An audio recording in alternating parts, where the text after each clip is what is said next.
ATA for refusing to share my vacation home with my in-laws for 6 months after they sold their house without consulting me. AITA for refusing to share my vacation home with my in-laws for 6 months after they sold their house without consulting me. Let me start with a bit of background. My husband, 35M, and I, 33F, have been married for 5 years now. We built and own a beautiful vacation home on the beach, a place we treasure deeply. It's not just a house, it's a sanctuary for us, a place where we can escape the stresses of daily life, a space we've invested both time and emotion into.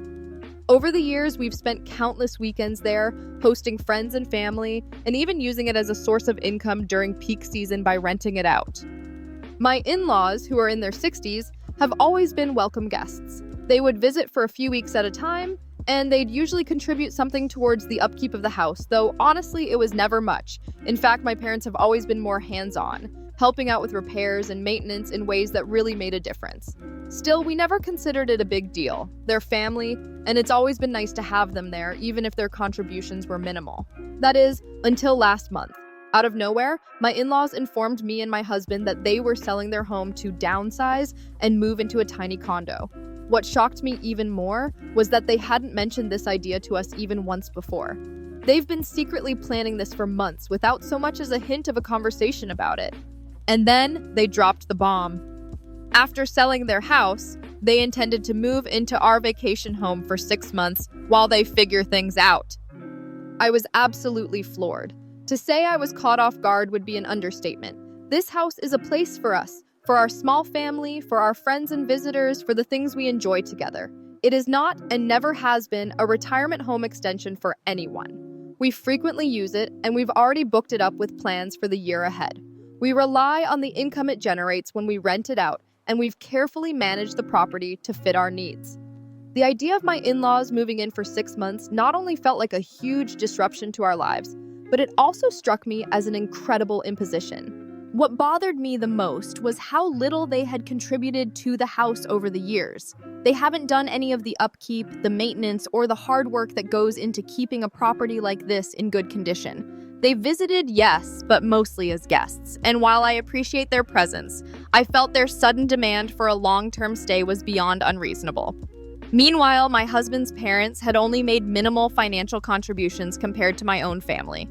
As you can probably guess, my husband, bless his sweetheart, is trying to be the peacemaker. He wants to help his parents, and in a way, he feels bad for them. He's always been raised to believe in family unity and helping those in need. So when they made their request, he immediately suggested that we could make it work, as if it was a simple solution to a complicated problem. He seemed to think that, since they didn't have a place to stay, it was only natural that we should open our home to them. But I couldn't help but feel that this was an invasion of our private space. This wasn't just a small favor, they were asking for 6 months of uninterrupted use of our sanctuary. On top of all that, my in-laws started laying on the guilt trip. They told us they had nowhere else to go, that they would be homeless if we didn't help, and that they would pay significantly more than their usual contribution towards the upkeep of the house. It was a classic guilt maneuver. I started to feel torn. On one hand, I felt like I should help out because they're family, but on the other hand, this felt like a ridiculous and unreasonable imposition on our personal space, our privacy, and our finances. So here I am, stuck between two conflicting emotions. I want to help family, I do, but not at the expense of my own well-being and my own peace of mind. The vacation home is something my husband and I built with our own hands, and it's a place that holds personal and emotional significance to both of us. The idea of my in-laws living there, making themselves at home, and disrupting the life we've carefully built for ourselves just feels wrong. It's not like we're rich or live in a mansion. It's a small but beautiful property that's been a reward for our hard work, and it was never meant to be a temporary refuge for anyone else. So, AITA for refusing to let them move in? Am I wrong for saying no to what feels like a huge imposition on our lives, or should I be more understanding and make room for my in-laws? I'm torn, and I'm looking for some perspective on this situation. Update 1. I wanted to provide a quick update while I wait to pick up the kids from school and address some of the questions I've seen coming up. So, here's where things stand. My husband and I co-own the beach house, which we purchased in 2020 when interest rates were incredibly low before housing prices skyrocketed. The place has always been a cherished project for us, something we've poured a lot of time, effort, and money into. While my in-laws have been helpful with a few projects here and there, and they've chipped in for some expenses, So have my parents. It's always been a cooperative effort, but I've never seen their contributions as anything more than what you'd expect from family helping out like how my own parents have done. Last December, for instance, my in-laws held their annual Old Farts Christmas party. Yes, their words, not mine, at our beach house. They had the entire place for an entire week completely free of charge to host their guests. So I'm more than a little frustrated when I think about the fact that they've gotten plenty of use out of the house already. Now, let me give you the latest update. We had a serious conversation yesterday, and I'm not going to sugarcoat it. I was the bad guy. I told my husband I was done, that I was no longer even considering the possibility of letting his parents stay at the beach house. It was like a light bulb went off in my head. I realized that this is our business, and this situation is just plain bad business. I made it clear that I've had it up to here with his mom. Honestly, I'm at the point where I can't even deal with her anymore. And if that means walking away, then so be it. To give some context, I've been avoiding his mom for a while now. I haven't had a direct confrontation with her, but when she'd visit, I'd keep things cordial and distant. I've never allowed them to stay in our house. It's just too much. We live close by, and they always had the option of going back to their own place. So, when my husband asked if they were really selling their house, if they were upside down on bills, or if they were just trying to manipulate us, I honestly couldn't care less. Here's where things get personal. My parents are immigrants. They came to this country with very little, worked incredibly hard, and built a life from scratch. They own a restaurant, and I've watched them pour their blood, sweat, and tears into everything they've achieved. They raised me and my siblings with a solid work ethic and taught us the true value of money. It's because of them that I'm where I am today.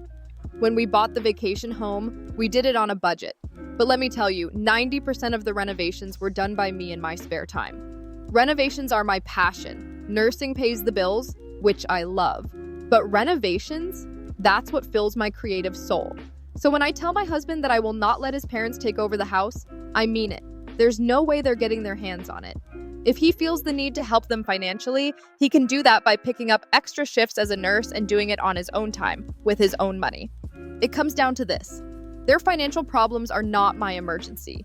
They've always lived above their means, trying to keep up with everyone else. Maybe they're broke now, but honestly, I don't care. I've tolerated his mom's behavior for years now, but I've reached my breaking point. I'll be polite because I was raised with manners, but I won't keep putting up with their nonsense. My husband sees the mess his mom creates, but he was raised in a family where mom knows best, and I get that. He's Puerto Rican, and there's definitely a cultural element at play here. But I'm done. I worked hard yesterday, and after a long day at the hospital, I drove the kids to the beach house and picked up dinner. I looked around and just thought, absolutely not. So, fast forward to today. He called his parents on speakerphone and told them they couldn't stay. But he offered to help them find a condo as long as they could give us a price range.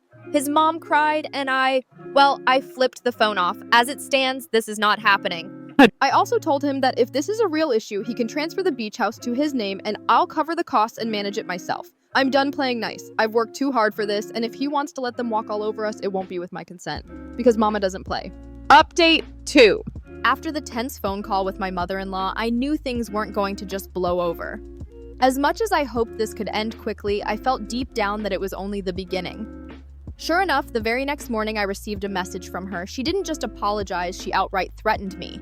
In her message, she told me that if I didn't change my attitude, she would tell everyone in our family about how I was supposedly disrespecting her and causing division within the family. It felt like I was being cornered, manipulated into guilt, but I knew I couldn't let her control my life any longer. I showed my husband the message, and of course, his reaction was immediate. He was surprised, confused, and a little worried.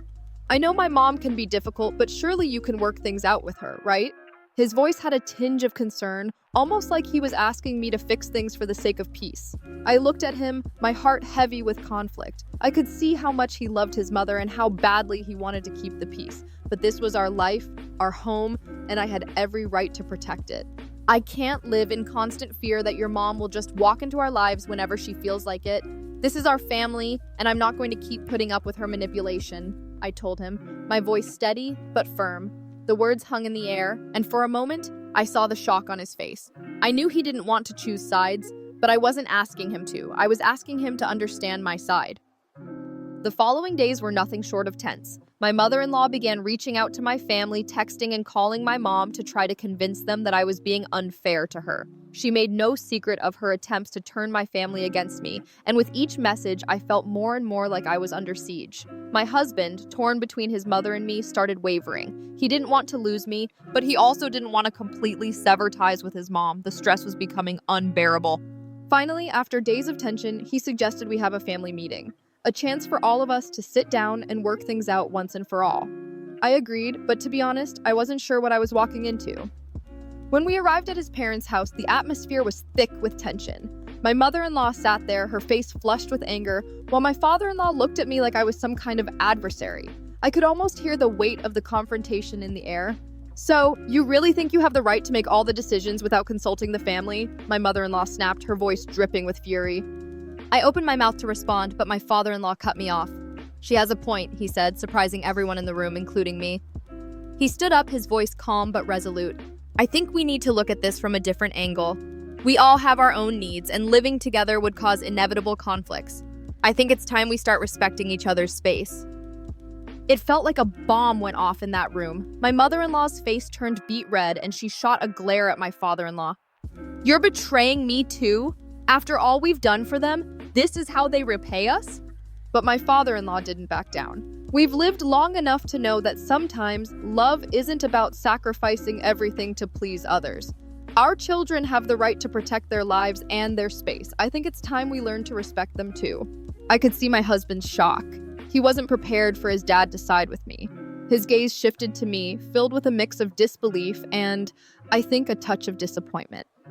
"I'll think about this," he said. But there was something different in his voice. It was softer, less defensive. I didn't know what to expect, but I felt a strange sense of relief. For the first time in this mess, I wasn't alone. The meeting didn't solve everything, but it was a turning point. My mother-in-law stopped sending me threatening messages and calling me out publicly. My father-in-law had spoken up for me, and it gave me the strength I needed. Things weren't perfect, but at least I wasn't being run over anymore. In the end, I realized something important. You can't always please everyone, and trying to do so at the expense of your own peace isn't worth it. Sometimes standing up for yourself and your family is the only thing that matters. And for that, I would fight, even if it meant facing uncomfortable truths and difficult conversations. Update 3. After the heated family meeting, the atmosphere in our house seemed to have cooled off a little, but something still felt off. My husband was quieter than usual, his thoughts clearly drifting between the love he still felt for his mother and the unsettling words his father had shared with him. I could sense the internal conflict building up within him. He wanted to do what was right, but the weight of his family's expectations and his own doubts was taking its toll. A few days later, an unexpected turn of events shattered everything I thought I knew about our situation. During an innocent conversation with his mom, my husband uncovered something so shocking, neither of us could believe it. In an attempt to win his favor, my mother-in-law inadvertently revealed a secret she had been hiding for years. It turns out that her so-called help with the vacation home renovations wasn't just out of the kindness of her heart, but rather as a means to secure a claim on the property. The money she had contributed over the years wasn't a mere charitable gesture as she had led us to believe. It was an investment in a future she expected to profit from. She had always talked about building family legacy and strengthening relationships with her contributions. But when my husband casually prodded her with a few pointed questions, the mask slipped, and she made it clear. She felt entitled to a share of the vacation house. The chilling words that followed took my breath away. "If you don't let me stay in the house, we'll have to revisit the financial arrangements we've made." I felt as though the ground beneath me was pulled away. All these years, I had believed she was simply lending a hand, but it turned out to be a well-planned maneuver to take control of something that had always been ours. The realization hit me like a gut punch. I'd been deceived. She had always played the part of the benevolent mother-in-law, the one who helped us selflessly, but behind that facade was a calculated strategy to manipulate our family's financial decisions. When I told my husband about it, he was speechless. "How could she do that? Why didn't she tell me?" he asked, his voice full of disbelief. All I could do was shrug, feeling the weight of the truth settling in. We've been deceived all along, and now the truth is finally coming to light.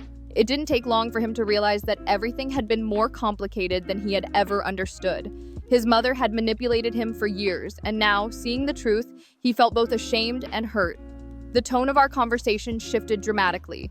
He admitted that he had never fully grasped the extent of his mother's manipulation, and now it was like the floor had fallen out from under him. He was lost and confused, trying to reconcile his love for her with the betrayal he was now facing. In the wake of this revelation, my husband decided it was time to confront his mother head-on.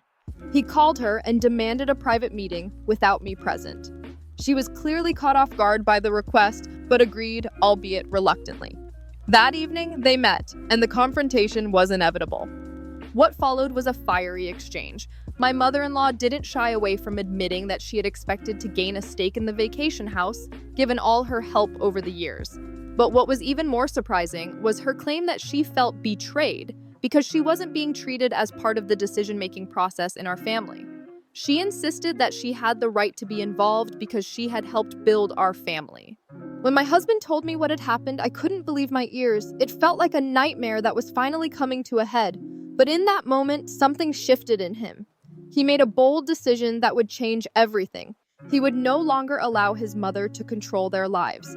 He told her in no uncertain terms that she no longer had any claim over the vacation house, and if she wanted to continue being involved with the family, she would have to respect our boundaries and our decisions. Her reaction was predictable. She raged, shouted, and blamed him for turning on her. She accused him of betraying her after everything she had done for us. But this time, I wasn't the only one speaking up. My husband, with newfound determination, stood firm and defended his own family, refusing to let his mother's influence continue. In the end, we made the decision to start fresh. The vacation house was no longer a tool for my mother-in-law to manipulate us.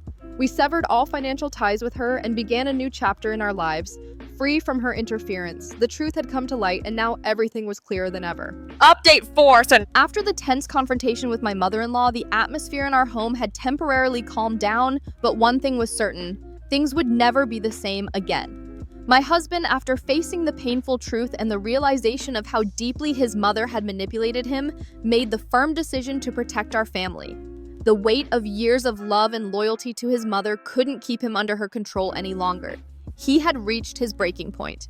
My mother-in-law, on the other hand, was left to deal with the consequences of her actions.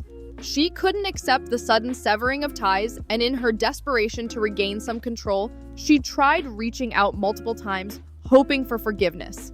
But with each attempt, things only grew more strained between us. We made it clear. We were no longer allowing her to interfere in the crucial decisions of our lives. The vacation home, after we cut all financial ties with my mother-in-law, finally became a sanctuary for our family. Just as I had hoped, it was no longer a tool for manipulation or control. We learned to manage it on our own without relying on her help. It was ours, truly ours, and I couldn't have been more relieved.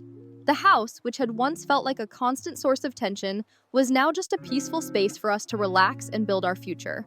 With my husband's decisive action and the significant changes in our family dynamics, I felt a weight lift off my shoulders. We were living our lives without fear of unwelcome interference.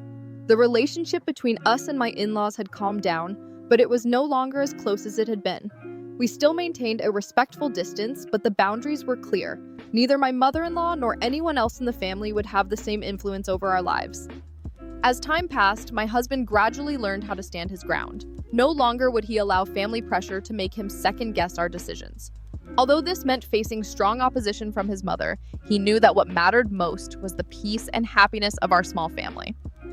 Eventually, we made the decision to move to a new place, a small coastal town that my husband and I both adored. It was a fresh start, far from the stress and manipulation of our past. With no more interference from his family, we began to rebuild our life together, in peace and happiness. The vacation home was now just a distant memory, a symbol of past struggles, now no longer a battlefield for unnecessary conflicts. We had faced and overcome the greatest challenge in our marriage, and now we were ready to move forward free from the shadows of the past. Life wasn't perfect, but at least we had found a way to live true to ourselves and protect our family. As for my mother-in-law, she had no choice but to accept the reality that we weren't going to change our decision. We didn't know if she had found a new place to live, but one thing was certain: her interference in our lives was over.